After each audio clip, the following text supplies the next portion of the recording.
Boto da bote em duas contratações-chave para o Flamengo. 2 bilhões no cofres do Mengão, várias outras notícias do Flamengo. Você que tá aí, dá aquela moral de sempre, se inscreva no canal, aciona o sino da notificação, deixa o teu like, toca aí meu parceiro e minha parceira. Tocou então bem comigo, rubro-negro. Vamos às notícias do Flamengo. Tô aqui diretamente de Ezeiza, aeroporto na Argentina, fazendo escala da minha volta dessa jornada, né, de volta de Lima, no Peru, após esse título maravilhoso do Flamengo. Tá eu, tá Gordola aqui, esperando o voo um pouco mais tarde, né, uma escala de 10 horas mais ou menos aqui na Argentina, e a gente é até abordado aqui por torcedores argentinos, dando felicitações, parabéns, Flamengo, a torcedor do Boca, empatou com o River Plate, coisa e tal, uma gozação muito maneira aqui na Argentina, tá, pessoal? Ó, não tem história da carochinha de folga, o elenco do Flamengo se reapresenta, se reapresentou, está se reapresentando, o verbo depende, do momento que você está assistindo esse vídeo, às 3h30 da tarde, pessoal, tá? No CT Jorge Elal, nessa segunda-feira, treino normal, a folga foi ontem. Pô, Pedrão, mas ontem foi a festa, coisa e tal. Mas foi folga também, teve de tudo ontem aí no trio elétrico do Flamengo. Os caras voltaram também de executiva, lógico, tem que voltar mesmo para descansar, ainda tem uma temporada pela frente, não acabou ainda, tem um jogo muito importante na próxima quarta-feira, conhecido como depois de amanhã. Na terça-feira, conhecido como amanhã, às 3h30 da tarde, o Flamengo se representa de novo no CT Ninho do Urubu, e o Felipe Luiz naturalmente define a equipe que vai entrar em campo contra o Ceará. Pelo que eu tenho de informação, o Felipe não deve repetir a mesma escalação que teve contra o Palmeiras. Pode ser que ele promova algumas alterações aí em função desses treinamentos, né? Tem a questão do Léo Ortiz, pode ser que ele promova a titularidade do jogador, né, que vinha sendo titular, mas em função de uma lesão acabou sendo banco aí na final da Copa Libertadores. Pode ser também que ele dê um descanso ali para o Jorginho, né, principalmente, enfim, o próprio Danilo com a entrada do Léo Ortiz. E na quarta-feira, às 9h30 da noite, a bola rola para Flamengo e Ceará. Concomitantemente, rola a bola para Atlético Mineiro e Palmeiras. Palmeiras e Atlético Mineiro na Arena MRV. E não tem essa história, o Atlético vai entregar, Pedrão. Nem podem, porque a pontuação que eles atingiram eles têm chance de Libertadores ainda, porque pode abrir mais uma vaga ali para Libertadores, em função do campeão da Copa do Brasil. Fluminense e Cruzeiro estão nas semifinais. O próprio Vasco, né, que está um pouco próximo ali também. Então, nem pode, né? Pode custar caro esse atleta. E, gente, sinceramente, que se dane também. O Flamengo, vou falar igual eu falei no jogo contra o Fluminense. Fluminense e Palmeiras. Porque o Fluminense vai entregar? O Flamengo tem que fazer a parte dele, Ceará em casa, com todo respeito ao Ceará, que não vai ser coisa fácil, tá? Não vai ser. Porém, o Flamengo tem que se dar o respeito de líder, de campeão, tem que se impor como campeão e vencer esse jogo, seja por 1-0, seja por 2-0, não importa o resultado, vencer, acumular os 3 pontos pra gente ser campeão brasileiro. Aliás, falando em ser campeão, o Flamengo tetracampeão da Copa Libertadores da América, o muro do CT Ninho do Urubu, né, que tem as conquistas, as taças, né, o pessoal do Mundial, da Libertadores, Recopa, Mercosul, Supercopa, Brasileiro, Copa do Brasil, estaduais, já foi atualizado, tá? Já foi atualizado o muro do CT Ninho do Urubu, foi colocada lá a 4ª Libertadores do Flamengo, então em vez do número 3 já tá o número 4 lá, e a galera já tá se mobilizando ali para atualizar também, evidentemente, o Campeonato Brasileiro quando se confirmar, né? Não tá confirmado ainda, existe uma chance mesmo que remota do Flamengo perder,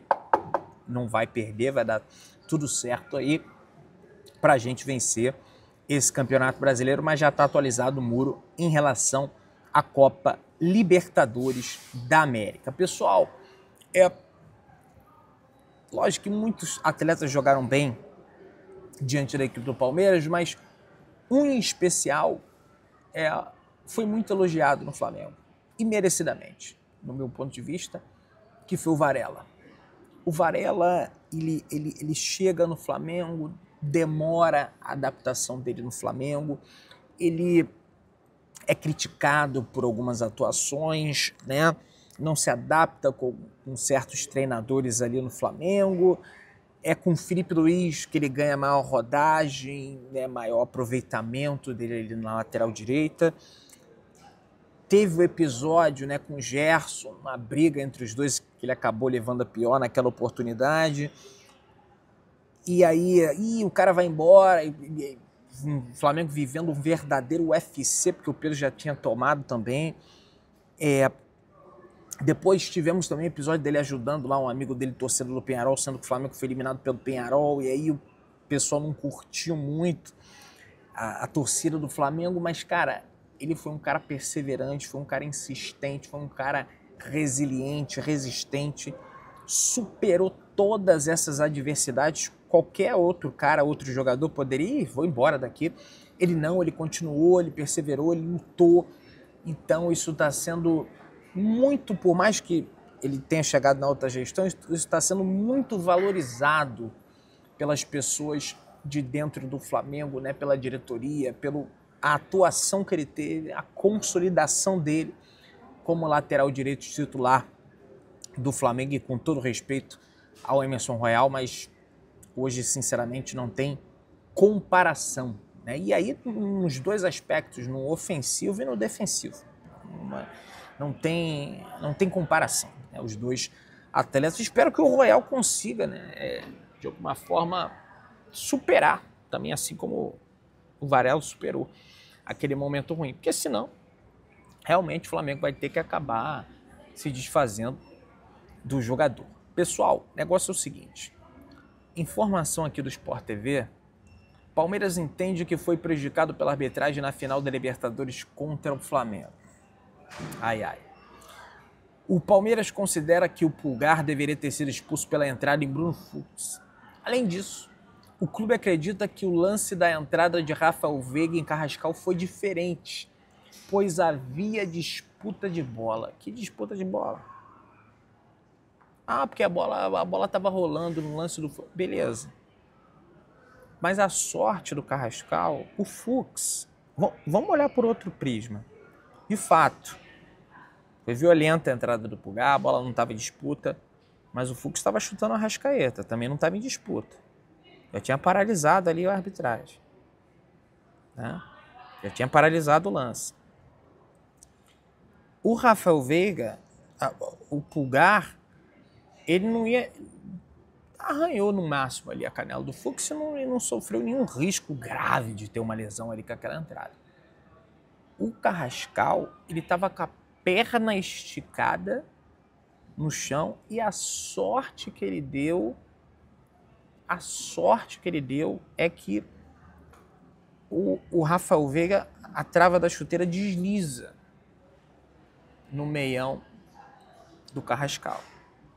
Se crava, o Carrascal poderia ter tido uma lesão gravíssima. Aliás, eu lembro até de uma lesão, não sei se vocês lembram, nas oitavas de final da Libertadores 2023, Fluminense e Argentinos Júnior na Argentina. O cara demorou 2 anos. O Marcelo deu uma entrada, Luciano alguma coisa, o nome do jogador do Argentinos Júnior. O Marcelo deu uma entrada no cara que a perna não deslizou, ele pegou em cheio e o pé do cara estava cravado no chão, né?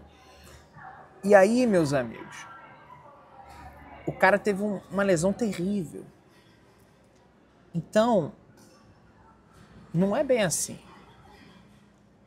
Após o fim do jogo, um representante do Palmeiras foi até a sala da arbitragem para entender o motivo do Pulgar não ter sido expulso. O árbitro respondeu que o lance não teve intensidade. Apesar de entender ter sido prejudicado, o Palmeiras reconhece que o time deveria ter jogado mais contra o Flamengo. É um choro preventivo. O Palmeiras, já visando a próxima Libertadores para criar uma narrativa de que foi prejudicado, não foi. Até porque o Flamengo teve o mesmo problema, né? Teve o mesmo problema e também não expulsou. Foi o critério da arbitragem. O árbitro, ele entrou em campo naquele jogo ali, olha, só vou expulsar se for uma parada assim bizarra. Tá? Eu acho que o árbitro ele entra em campo pensando isso. Você vê que o VAR, em um momento, ele fez nenhuma intervenção, nem cheque, não teve nem checagem, né, do árbitro de vídeo. Pessoal, eu acho engraçado, cara, com todo respeito aos colegas do GE, que só tem gente boa, mas olha isso aqui. O Flamengo vai enfrentar o Cruz Azul, né? Isso aí já tá certo. Nas quartas de final do Intercontinental, passando pelo Cruz Azul, o Flamengo pega o Pirâmides do Egito, que já venceu o Al-Ahly, enfim, é da Arábia Saudita. E aí, vencendo o Pirâmides, o Flamengo vai à final para enfrentar o PSG. E aí, olha isso aqui. Adversário do Flamengo no Intercontinental, o Cruz Azul, tem novo Messi como arma. Lucas Romero, de 21 anos, fez sucesso na base do Mallorca e foi comprado pelo Milan, mas não conseguiu espaço na equipe italiana. Então já não é o Messi. Porque o Messi, antes dos 20 anos, ele já estava arrebentando o Barcelona com o auxílio do Ronaldinho Gaúcho, que deu a primeira assistência para ele como jogador de futebol, né, para ele fazer o primeiro gol dele como jogador. O Barcelona sequer jamais cogitou emprestar o Messi. Eu tô aqui na terra do Messi. Eu falo Messi aqui, o pessoal já começa a olhar, e tem que olhar mesmo que o Messi é sinistro. Agora, falar que é o novo Messi, olha, com todo respeito, deve ser um bom jogador esse tal de Lucas Romero aí, mas dizer que é o Messi, sinceramente, eu discordo de forma veemente. O Cruz Azul não é... Olha, ele foi contratado pelo Cruz Azul em janeiro desse ano por 3,2 milhões de euros, 20 milhões de reais. Ele fez 41 jogos pelo clube mexicano, marcou 5 gols e deu 3 assistências. Então, assim, deve ser um bom jogador, evidentemente. O Cruz Azul tem um bom time, não é de bobeira. Acredito que o Flamengo seja favorito, sim, para a partida, porque o Cruz Azul ele não vai ter a vantagem que o Pachuca teve contra o Botafogo, que foi não estar jogando, né? O Cruz Azul ele eliminou o Chivas Guadalajara no Campeonato Mexicano e vai jogar aí, né, as semifinais do Campeonato Mexicano. Então não vai chegar com esse descanso, vai chegar na mesma batida. O México para o Catar é longe também, igual do Rio de Janeiro. Depende da diferença, mas é longe igual. Enfim, vamos ver o que vai dar. Acho sinceramente, cara, que o torcedor tem que comemorar a Libertadores, entendeu? Vamos lá pro Mundial, evidentemente, vamos tentar ganhar, mas, cara, se não der, cara, velho, curte. O time é campeão da Libertadores, o Flamengo pode ser campeão brasileiro, a tendência é que seja. Mais um ano o Flamengo pode conquistar a Libertadores e o Brasileiro no mesmo ano. Nunca jamais um clube do futebol brasileiro conseguiu fazer esse feito 2 vezes. Botafogo fez uma, o Santos do Pelé fez uma, o Flamengo fez uma com o Jorge Jesus. E o Flamengo pode fazer a segunda no espaço de 6 anos. Isso é muita coisa, gente. Eu tô vendo o torcedor pô, Pedrão, só faltou a Copa do Brasil para fechar com chave de ouro. Velho, curte o momento. O Flamengo é campeão, é tetra da Libertadores. Ninguém no Brasil é tetra. Ninguém no Brasil é tetra. Na Argentina, o River Plate é tetra. O Boca é hexa. Independiente é hepta. Tava até comentando com o Gordola, olha, chutando pro alto. Vou chutar pro alto. Tá?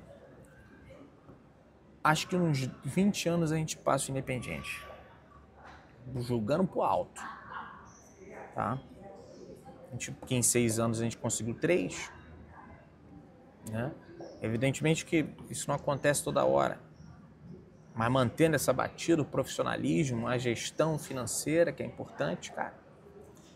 Pessoal, o Flamengo vê como pequena a chance de Pedro ter condições de atuar contra o Cruz Azul do México pelo Intercontinental. Porém, a ideia do departamento médico é acelerar a recuperação. Em relação à fratura sofrida no braço, o centroavante já está praticamente recuperado. A recuperação do Pedro em relação ao braço seria de 4 semanas. Ele já apresentou uma melhora muito grande, inclusive filha no colo, enfim, eu sei que, pô, Pedro, mas no jogo de futebol, eu sei, é evidente, mas o problema mesmo é a coxa, né? E independente dessa questão na coxa, ele vai ser levado, tá? Ele vai ser levado para o Mundial de Clubes. E o jogador quer ir também, né? Isso é muito importante. Você tem que conversar com o atleta. Você quer ir? Você quer ficar se recuperando? Não, eu vou. Então, vamos embora. Quer ir com a gente? Vamos com a gente. Eu acho bacana esse posicionamento naturalmente do Pedro, tá? Aliás, falando em posicionamento, o Flamengo também vai para as cabeças quando a gente fala de faturamento. O Flamengo se torna o único clube brasileiro da história a atingir um faturamento anual de 2 bilhões de reais, pessoal. O Flamengo atinge a marca de 1 bilhão pela primeira vez, eu acho que em 2021 ou 22. 19 foi 900 e alguma coisa, 20 teve período pandêmico, prejudicou muito as finanças não só do Flamengo, mas de todos os clubes.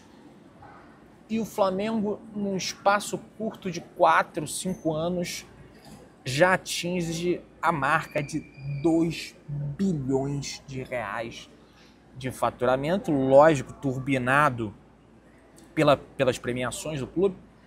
O valor alcançado após a conquista do título da Libertadores foi alcançado. O rubro-negro estimava uma receita de 1 bilhão 850 milhões para 2025, mas a quantia foi superada. Ainda há mais valores para entrar nos cofres, como cerca de 5 milhões da renda do jogo contra o Ceará quarta-feira e 6 milhões a 8 milhões pela participação no Intercontinental e bônus de patrocinadores. O valor pode subir ainda mais se o Flamengo for campeão intercontinental e se o João Gomes for vendido pelo Wolverhampton da Inglaterra. Ele está em vias de ser vendido. O Flamengo tem um percentual do jogador, tem um mecanismo de solidariedade da FIFA também. Quem traz esses dados é o grande Rodrigo Matos, rubro-negro, grande jornalista, imparcial, do UOL Sport. E pode subir ainda mais, né? 2 bilhões já está certo.